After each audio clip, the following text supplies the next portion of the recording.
The Arabian Sea had always been a source of life for Mumbai, but on a humid Tuesday evening, it became a harbinger of extinction. It began with a localized earthquake measuring 6.5 on the Richter scale, centered just 12 miles off the coast. Marine sensors went haywire before abruptly cutting to static.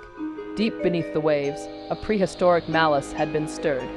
Godzilla, a bionuclear titan from an age of fire, had been drawn to the shimmering lights of India's financial capital. To him, the city wasn't a home to millions, it was a buffet of thermal energy. As the sun dipped below the horizon, painting the sky in bruised purples and oranges, the water began to boil. A jagged, obsidian spine resembling a mountain range made of charcoal broke the surface.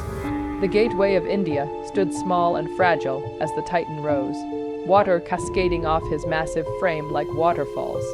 He let out a roar that shattered every window within a 5-mile radius, a metallic, guttural scream that signaled the end of peace. Godzilla's first step onto Marine Drive crushed a dozen buses instantly. He was a mountain of scales and muscle, his eyes glowing with a toxic yellow hue. The horror was visceral. He didn't just destroy, he consumed.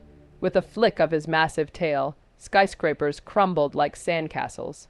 The military responded within minutes. Suck, Hoisu 30 jets screamed across the sky, raining missiles onto the beast's back. But the explosions were like firecrackers against a stone wall. Godzilla didn't even flinch. He opened his maw, and a haunting blue glow began to hum from his tail up to his throat. The atomic breath, a beam of pure concentrated radiation, sliced through the night, vaporizing the fighter jets and turning a row of luxury hotels into molten glass. Thousands were trapped. The sirens of the city were drowned out by the screams of the terrified. India was facing an existential threat that no conventional weapon could stop. In the high-tech command center in New Delhi, the atmosphere was grim. Generals looked at the satellite feeds in silence. "We have tried everything," the defense minister whispered. "Is there no one who can stand against this?" Suddenly, the heavy steel doors of the Situation Room slid open. A blinding golden light spilled into the room. Walking through the radiance was Narendra Modi, but he was transformed. He wasn't just a leader, he was the avatar of resilience. He wore a suit crafted from Himalayan vibranium, etched with ancient Vedic symbols that pulsed with a soft white light. His aura was calm, a stark contrast to the chaos on the screens. "Desvasian citizens," he said, his voice echoing with a supernatural resonance. "The time for fear is over. Bharat will not fall today." With a sudden burst of kinetic energy, he didn't take a helicopter or a jet. He stepped onto the balcony and took flight, breaking the sound barrier as a streak of saffron and gold heading toward the west coast. By the time Modi reached Mumbai, the city was a graveyard of concrete. Godzilla was heading toward the heart of the city, his shadow looming over the dense slums and high-rises alike. Modi descended from the clouds, landing softly on the roof of a half-destroyed building directly in the monster's path. He looked like a speck compared to the 400-foot beast, but his presence was massive. "Tham Jao, stop," Modi shouted. Godzilla paused, sensing a power level he hadn't encountered in millions of years. He looked down at the glowing figure. He roared, a sound meant to paralyze any living thing with fear. Modi stood his ground, his feet planted firm. The battle began. Godzilla lunged, his massive claws swinging with the force of a tectonic shift.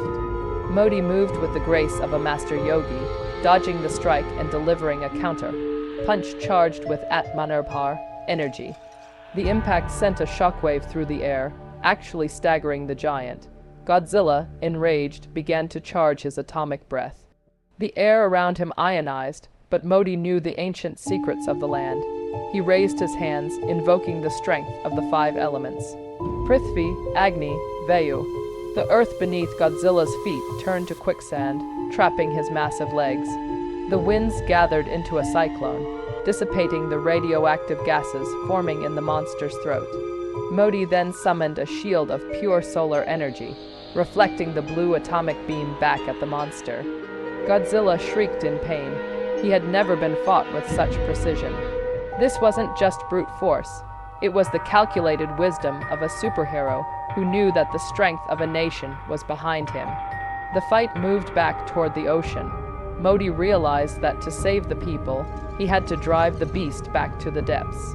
He concentrated his inner chakra, drawing energy from the prayers of 1 billion people. He grew in stature, not physically, but his spirit projected a gargantuan golden image of a warrior that stood eye with Godzilla. This land is protected by the spirits of the brave. Modi's voice boomed. He delivered a final, decisive strike, the Sudarshan pulse. A ring of golden energy expanded from his palms, hitting Godzilla squarely in the chest. The force was so great that it lifted the multi-thousand-ton monster off his feet and threw him miles back into the deep waters of the Arabian Sea. As the sun began to rise over the smoking ruins of the coast, the glow in the water faded. Godzilla, defeated and humbled, sank into the dark abyss, retreating to his ancient slumber, knowing that India was guarded by a force he could not overcome. Modi hovered over the city for a moment, his suit shimmering in the morning light. He landed among the survivors, helping a small child find his mother. There were no cameras, no speeches, just the quiet work of a hero. The monster was gone. The city was scarred, but its spirit was unbroken. As the people looked up at the sky, they knew that as long as their protector was watching, no shadow, no matter how large, could ever extinguish the light of Bered.